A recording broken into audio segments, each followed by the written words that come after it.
Students, ہم نے lesson 8 ہم لوگوں نے پڑھا، احسان کا بدلہ احسان ابھی ہم نے پڑھا اور اس کو سمجھنے کی کوشش کی۔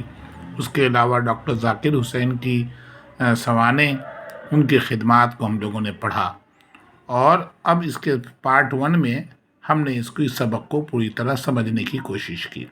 مجھے امید ہے کہ یہ پوری کہانی سمجھ میں آ گئی ہوگی۔ اب دوسرے پارٹ میں ہم اس کے دیگر ایکسرسائز جو کتاب کے آخر میں جو مشقیں دی ہوئی ہیں اس کو ہم لوگ حل کرنے کی کوشش کرتے ہیں۔ تو آئیے ہم سبق نمبر 8 احسان کا بدلہ احسان کے ہم جو آخر میں مشق دی ہوئی ہیں اس کو ہم حل کرنے کی کوشش کرتے ہیں۔ دیکھیے اس کے اندر ہے غور کرنے کی بات، کسی کے احسان کو بھولنا نہیں چاہیے، صحیح بات ہے۔ احسان بھولنے والے کو بعد میں شرمندہ ہونا پڑتا ہے۔ اب آئیے اس کے اندر سوال ہیں، 6 سوالات اس میں دیے ہوئے ہیں۔ سوال نمبر 1، ڈاکوؤں نے دکاندار پر کیوں حملہ کیا؟ ڈاکوؤں نے دکاندار پر کیوں حملہ کیا؟ جواب اس کا ہوگا، ڈاکوؤں نے دکاندار پر حملہ اس لیے کیا تاکہ اس کو لوٹ سکیں، اس کے پیسے کو چھین سکیں، اور اس کے بعد دکاندار کے پاس ایک قیمتی گھوڑا تھا، اس گھوڑے کو لوٹ کر اور اس پر قبضہ ہم کر لیں۔ اس کو مار کر ڈاکو نے یہ سوچا کہ اس کو قبضہ کر لیں، گھوڑے بھی چھین لیں اور پیسے بھی لوٹ لیں۔ تو یہ ڈاکو نے دکاندار پر کیوں حملہ کیا؟ ڈاکو نے دکاندار پر حملہ اس لیے کیا تاکہ اس کے پیسے کو ہم لوٹ لیں اور اس کے پاس جو قیمتی گھوڑا تھا اس گھوڑے کو بھی قبضہ کر لیں اور اس کو مار دیں۔ تو یہ تھے پہلے سوال کا جواب۔ دوسرا سوال ہے، دکاندار کو گھوڑے کے دام کس طرح وصول ہوئے؟ دیکھیے آپ اس کو کاپی پہ آپ لکھیں گے جواب، تو اس پہ ہم آپ کو جواب یہ لکھ کے بتا دیتا ہوں۔ یہاں دیکھیے، دکاندار کو گھوڑے کے دام کس طرح وصول ہوئے؟ گھوڑے نے خطرہ محسوس کر لیا اور وہ اتنی تیزی سے دوڑا کہ سب ڈاکوؤں کے گھوڑے بہت پیچھے رہ گئے۔ گھوڑا دکاندار کی جان بچا کر لے آیا۔ اس طرح دکاندار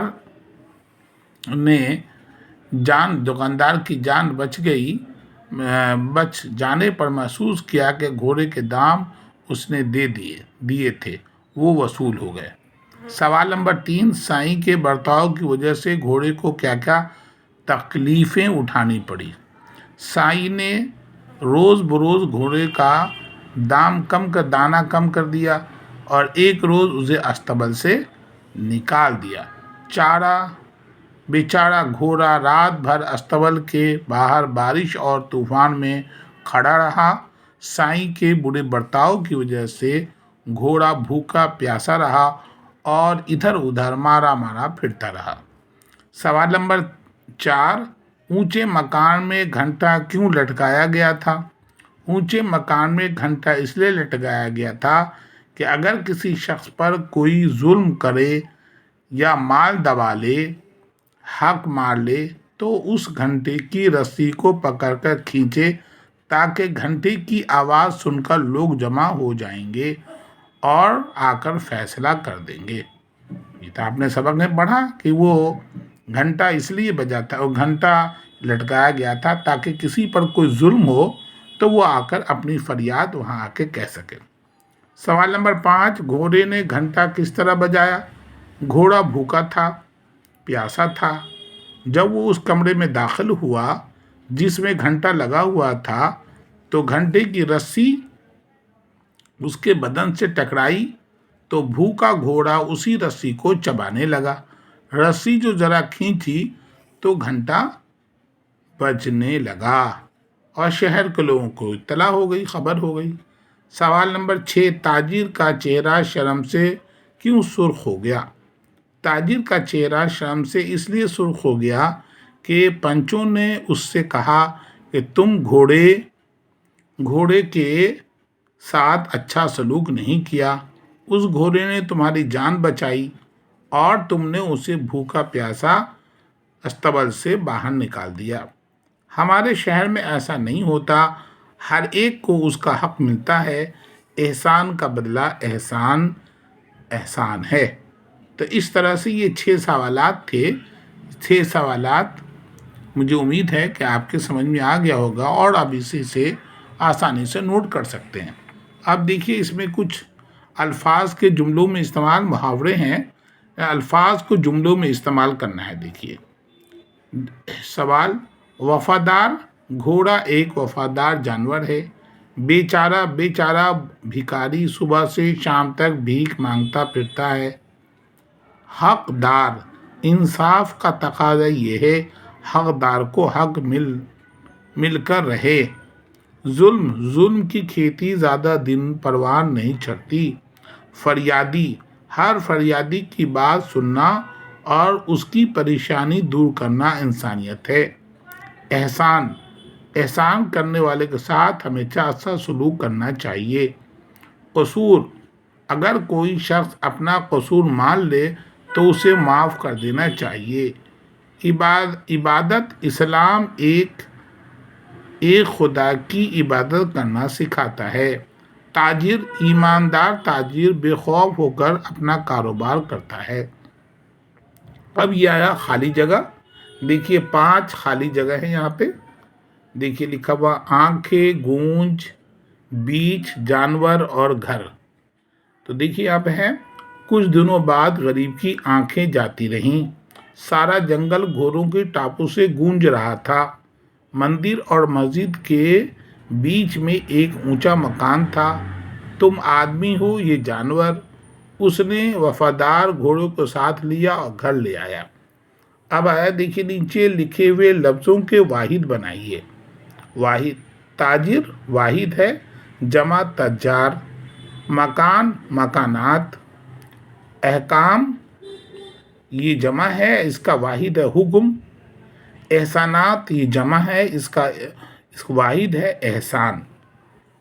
دیکھیے اب اس کے بعد ہے اور ایکسرسائز دیکھیے آپ،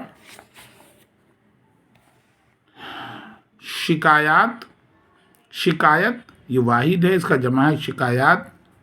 حقوق یہ جمع ہے، اس کا واحد ہے حق۔ تو یہ واحد اور جمع ہو گیا۔ اب دیکھیے محاوروں کو جملوں میں استعمال کیجیے۔ یہ محاورہ ہے، اس میں 3 محاورے دیے ہوئے ہیں، ان کو جملوں میں استعمال ہے۔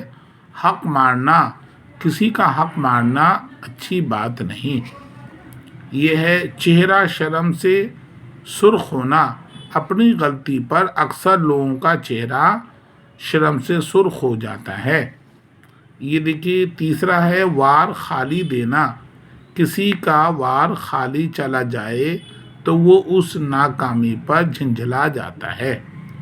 تو یہ ہو گیا جملوں کو محاوروں میں استعمال۔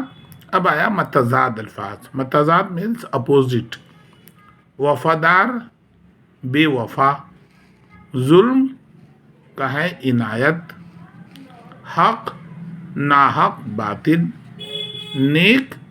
نیک کا الٹا ہے بد برا، آرام کا الٹا ہے تکلیف۔ تو وفادار، بے وفا، ظلم، عنایت، رحم، حق ناحق، نیک بد، آرام تکلیف۔ تو یہ متضاد الفاظ ہو گئے۔ اب دیکھیے عملی کام، اس سبق سے 5 ایسے جملے جن میں ضمیر کا استعمال کیا گیا ہو۔ ضمیر کہتے ہیں پروناؤن کو، جو ناؤن کے بدلے میں استعمال ہوتا ہے اسے پروناؤن کہتے ہیں۔ دیکھیے اس کے پاس ایک گھوڑا تھا جو اس نے بہت دام دے کر ایک غریب عرب سے خریدا تھا۔ سائیں نے اس کے حکم پر عمل نہ کیا، وہ روز بروز گھوڑے کا دانہ کم کرتا رہا۔ تو کیا ہوا اس میں پروناؤن ضمیر، یہاں اس ہے یہاں بھی اس ہے، نام نہ لے کر سائیں نہ لے کر اس نے پروناؤن کا استعمال کیا۔ پنچوں نے کہا تم نے اچھا نہیں کیا، تو تم بھی پروناؤن ہے ضمیر ہے۔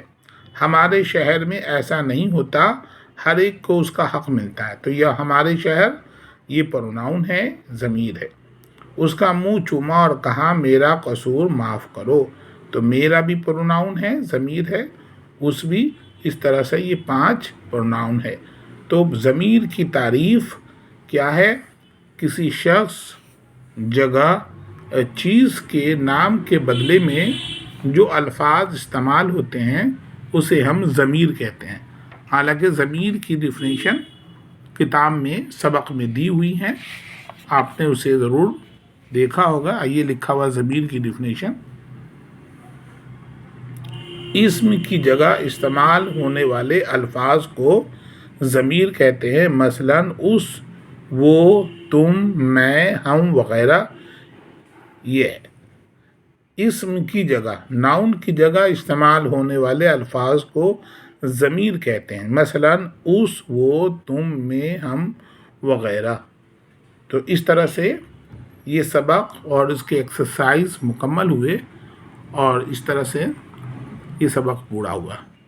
مجھے امید ہے کہ آپ کے سمجھ میں آ گیا ہوگا۔